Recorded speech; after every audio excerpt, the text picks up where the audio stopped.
রান্না করে ভাত খায়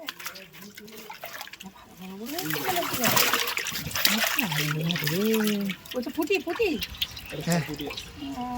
জাপানি ফুটি এ মামা সব রাস্তায় বিক্রি করতে চাইবা বেশি অনেকটা জাপানি ফুটি তো ভালোই করে বড় মাছ কোনটা সাহেব এই এদিক না সাদা এদিক না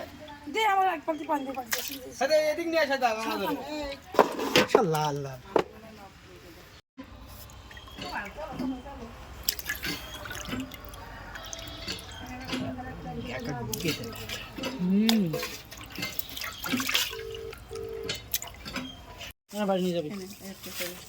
একদম পুরো সেই সাদা সাদা তেলাপিয়া লাল ছিল ধরার সময় যখন ধরা হলো সব লাল। এটা শুনে আমরা কি বলছিলাম? না এমনি